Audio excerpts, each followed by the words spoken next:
Hello. Pushpa, నువ్వు రావడానికి ఇంకా ఎన్ని డేస్ పడుతుంది? నేను వచ్చేసరికి 10 డేస్ పైనే పడుతుంది. ఆ, అవును, రాణి హైదరాబాద్లోనే ఉంటుంది కదా? హా, కానీ తను కూడా నాతోనే ఉంది. హలో శ్రీ, ఏమైంది?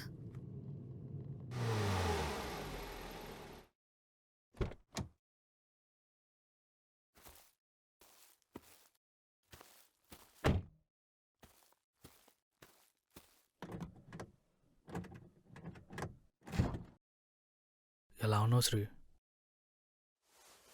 అయ్యో, మీరేం చేస్తున్నారు? మొదట తెచ్చేస్తానండి. బావా, నువ్వు తెచ్చారా? అవసరం లేదు, నా లగేజ్ నేను తీసుకోగలను. నాకివ్వండి.